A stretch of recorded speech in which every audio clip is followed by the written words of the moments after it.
정지태 목사님과 함께하는 매일 성경 큐티. 교회 여러분 안녕하십니까? 5월 10일 금요일입니다. 사도행전 5장 12절부터 26절까지 묵상하겠습니다. 사도들의 손을 통하여 민간의 표적과 기사가 많이 일어나매 믿는 사람이 다 마음을 같이하여 솔로몬 행각에 모이고 그 나머지는 감히 그들과 상종하는 사람이 없으나 백성이 칭송하더라. 믿고 주께로 나오는 자가 더 많으니 남녀의 큰 무리더라. 심지어 병든 사람을 메고 거리에 나가 침대와 요 위에 누이고 베드로가 지날 때에 혹 그의 그림자라도 누구에게 덮일까 바라고 예루살렘 부근에 수많은 사람들도 모여 병든 사람과 더러운 귀신에게 괴로움 받는 사람을 데리고 와서 다 나음을 얻으니라.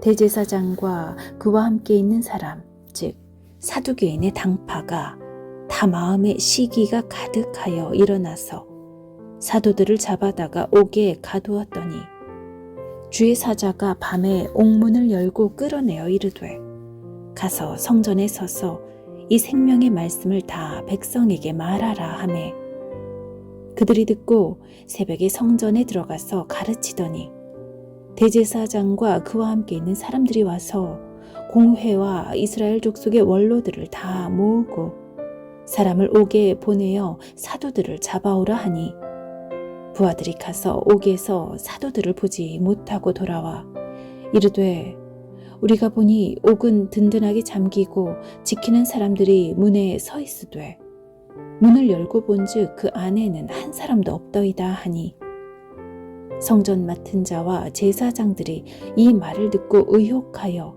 이 일이 어찌 될까 하더니 사람이 와서 알리되 보소서 옥에 가두었던 사람들이 성전에 서서 백성을 가르치더이다 하니 성전 맡은 자가 부하들과 같이 가서 그들을 잡아왔으나 강제로 못함은 백성들이 돌로 칠까 두려워함이더라.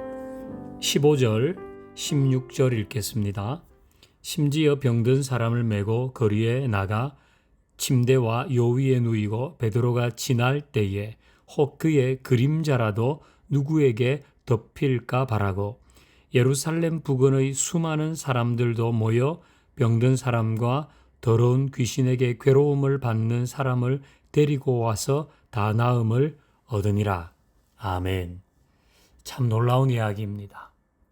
베드로와 사도들이 병든 사람, 귀신 들린 사람을 고쳤습니다.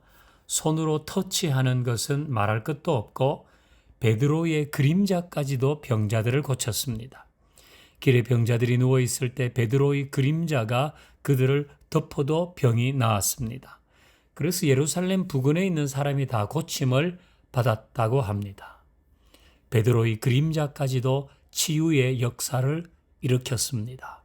그야말로 기적이 일어난 것입니다. 그런데 오늘 본문은 그것을 기적이 일어났다고 하지 않습니다. 12절 앞부분을 보면 사도들의 손을 통하여 민간의 표적과 기사가 많이 일어나매 그랬습니다. 그 사도들을 통해서 일어난 표적이라고 해요. 왜 기적이라고 하지 않고 표적이라고 했을까? 여기서 표적은 목표물을 의미하는 것이 아니라 사인입니다. 무엇을 나타내는 표시라는 거죠. 즉, 표적이라고 한 것은 이 모든 기적이 어떤 목적을 가지고 있다는 것입니다. 즉, 그 기적을 통해 이루려는 더 상위의 목적이 있는 거죠. 그것은 바로 복음을 전하는 것입니다. 이 모든 기적은 복음을 전하는 일을 위해서 일어난 것입니다. 이제 18절을 봅니다. 사도들을 잡아다가 옥에 가두었더니 복음을 전하다가 사도들이 옥에 갇혔습니다. 감옥에 가고 싶은 사람은 아무도 없습니다. 그러나 그들은 복음을 전하다가 감옥으로 갔습니다. 이미 성전 미문에서 안전뱅이를 고친 이후에 유대인 권력자들에게 여러 차례 경고를 받았습니다. 예수 이름 전하지 마라. 그러나 그들은 그것에 굴하지 않고 예수를 전했습니다. 복음을 위한 그들의 열정은 실로 대단합니다. 그래서 또 감옥에 갇혔습니다. 여기서도 기적이 일어나죠. 옥문이 열린 것입니다. 19절에 보면 주의 사자가 밤에 옥문을 열었습니다. 자, 이렇게 옥문이 열리면 일단 어디로 숨어야 하지 않습니까? 그런데 그들이 간 곳은 어디인가요? 20절, 가서 성전에 서서 이 생명의 말씀을 다 백성에게 말하라 하며 그들이 듣고 새벽에 성전에 들어가서 가르치더니 그랬습니다. 감옥에서 나온 그들은 바로 성전으로 가서 예수를 전했습니다. 언제? 새벽에. 이것은 그들에게 복음을 전하는 일이 얼마나 대단하고 그 일에 얼마나 순종하고 얼마나 열심을 내었는지를 보여주는 것입니다. 복음 전파는 그들에게 언제나 영순이었습니다. 그들은 날마다 성전에 있든지 집에 있든지 예수를 그리스도라 가르치기와 전도하기를 그치지 않았어요. 이것이 복음 전파를 위한 그들의 열정과 헌신과 희생이었고 이것이 그림자만 덮여도 병자들이 고침받는 기적이 일어난 이유입니다. 그러니까 오늘 본문은 초대교회에서 얼마나 놀라운 기적이 많이 일어났는가를 보여주는 것이 아니라 그들에게 복음 전파를 위한 열망과 헌신이 얼마나 대단했는가를 보여주는 것입니다. 저는 우리에게도 복음 전파를 위한 이런 열망과 헌신이 있기를 바라고 바로 그런 헌신과 열망 위에 하나님께서 표적을 일으켜 주시기를 소망합니다. 하나님 아버지, 사도들을 통해서 복음을 전했고 그 복음을 전하기 위해 표적이 일어났습니다. 우리에게도 이런 복음에 대한 열망과 헌신이 다시 타오르게 하시고 그것을 통해 일어나는 표적도 경험하게 하옵소서. 예수님의 이름으로 기도하옵나이다. 아멘.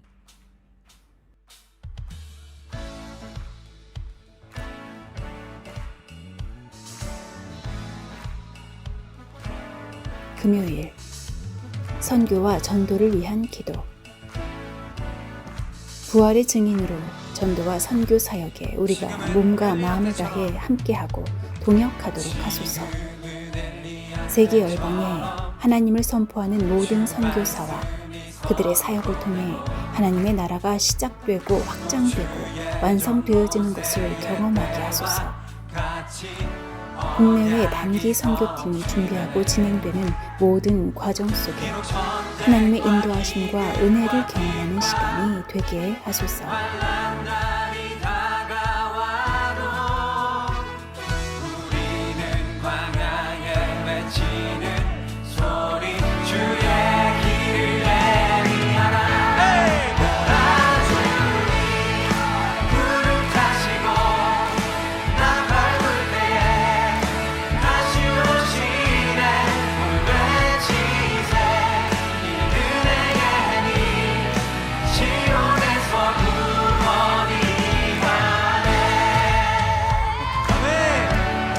여러분, 우리 이전을 부를 때는 옆에 있는 사람들하고 어깨 동무를 한번 해보면 어떨까요? 우리가 함께 이 험한 시대를 헤쳐나가는 동역자들로서 우리 마음을 앞에서 어깨를 걸고 함께 한번 버텨보자, 이런 마음으로 찬양하겠습니다.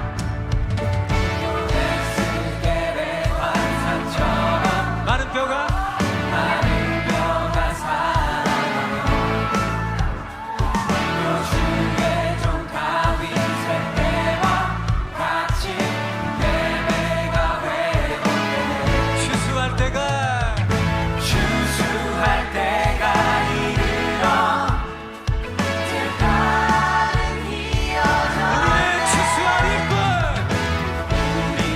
주수할 일꾼 되어 주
주님 이 시대를 버티겠습니다. 주님 우리가 마지막 때에 남겨진 예배자로 하나님 앞에 나아가겠습니다. 할렐루야.